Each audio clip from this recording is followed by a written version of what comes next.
Hey everyone, welcome to a second in the series of retro games and looking at casual games that are pretty old by the standard of what most people would be sitting around playing now, and looking at some of the sort of design and gameplay characteristics of those games that will still apply today, in fact.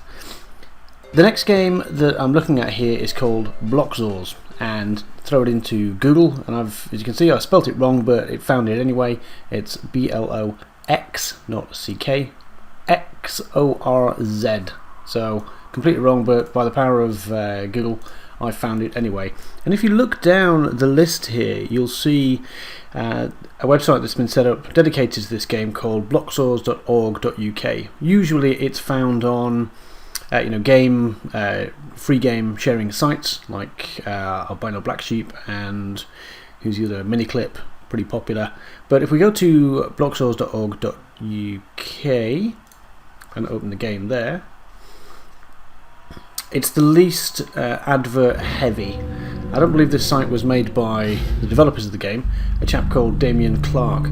Now this game in fact is one of many that he created, and you can see here this was back in 2007. I believe it was June 2007 that he made this game, and since then I think it's something like 250 million certified plays that this game has had. It's probably more now, so that is an incredible amount, 250 million, depending on whether how you define a billion, but I believe it's 250 million plays this game has had. That's incredible. Created in Flash back in the day. Does Flash even exist anymore? I'm not even sure it does it? As a meaningful platform to create games on. It's all HTML5 now. And in fact, if we looked at a platform like Unity, you'll see that this would be a fairly easy game to replicate, or a similar game that you could make from this. Now, the great thing about this game is it is very simple, again, to get the mechanics and the gameplay. So what we'll do, we'll dive straight into a new game, and we can just skip instructions because I will describe them to you. Okay, now what we need to do is use the arrow keys on the keyboard to move this block. As you can see already, what we're going to do is we're going to roll over onto two blocks and stand up. So that you will not believe how many times you're going to do that. Now the objective of the game I can't believe I just did that.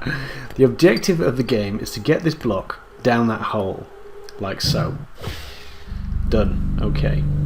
And each time we pass a stage, you'll notice in the top right there we've got a passcode, and if you write the passcode down, you'll be able to get back to this level when you come back and play, which I think is a really great feature.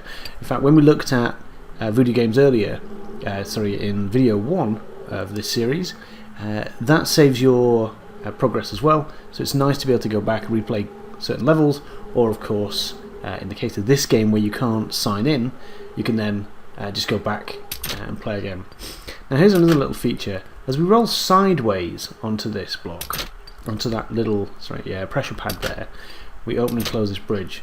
So we need to be careful about that. But these ones require you to go end on, like so. So it's a nice little feature. If we come, let me just think about this. If we come sideways, that won't work. Now I'll just move myself around like that. There we go. And you can see it's counting the amount of moves as well. Right now I'm on 51. And this is the game. It's as simple as this. We're just looking to move around this world here without falling off the edge, as I've already done several times. Whoa, nearly. This is where you spend your time. There we go. Straight down the hole. And the first few stages, so there we are, first 3 stages, pretty straightforward. Then we start to get additional features. We already saw those pressure pads, but let me just think about this. Oh, god dear me. I've done that once, I've done it a million times. I need to stand up here so I can go across. Now these orange pads are a good feature that you can hear the sound difference. They will take you lying down So if I now go end up, through I go. Alright, so let me... nearly did that then. Just focus here. And all the way down here. I can go up on end there. Dun. Good. Now this level's pretty easy. I like what Damien's done here. So each time he introduces a new feature, you know, either the pressure pads, so where you lie on the side or you go up at end done, or these collapsible pads. The level is fairly easy. So you introduces it, and then in the next level it becomes more difficult.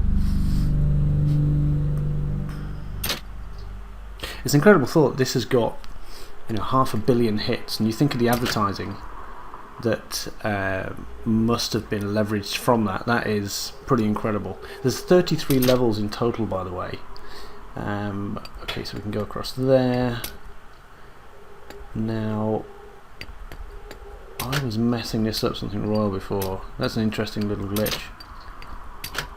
How am I going to get past that? Well, you know what? I'm just going to fall off by the looks of it. Okay, there's my bridge. Let me... there. I'm not sure that was the most efficient way, but you get the idea. So again, an interesting little feature where we've got a combination of the pads in play now. Interesting. Oh God. Wow. Okay, so we need to go down here. Oh yeah, nearly.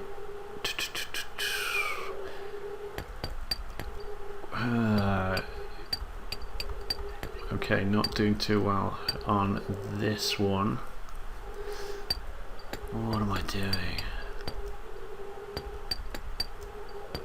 Okay. I'm just going to try this without talking. I don't have the cognitive capacity to do both things. This is Bloxorz. I mean, this is how simple the game is, right? But and a really good thing is you could certainly... I need to come in at a different angle here. There we go. You could certainly, you know, dive into the game, write down the code. Okay, don't forget. Look here, we've got 189493, and then we can, you know, have a little play at lunch. Have a little play at lunch, play with your friends, etc. But let's look at the design of this. So, a series of levels that require certain moves with a simple, you know, 1x2 block, and trying to work out, for example, now how to get end up on there so that we can then trigger a piece that actually appears. Oh dear. Appears in this corner, just to the side of me. There is the purpose of what we're doing here. What we're trying to do with this piece. What am I doing? Okay, failing badly. That's what I'm doing. Great simple design. The player starts the game.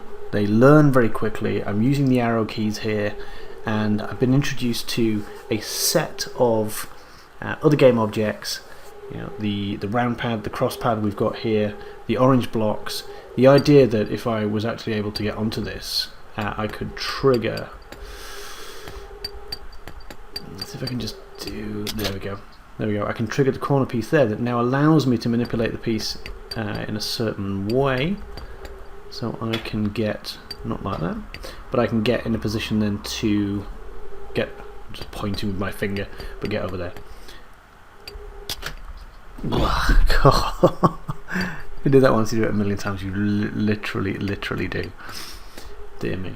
Alright, so you get the idea with Bloxorz. The other thing here, let's just hit the menu. Okay, what else have we got here? Yeah, thanks for that. And a little timer and how many attempts it's made. Now, again, it doesn't save it, so you just need to come back, make sure you write down these codes at the top right, and that's Bloxorz. So, you know, hit Unity, make a copy of it already.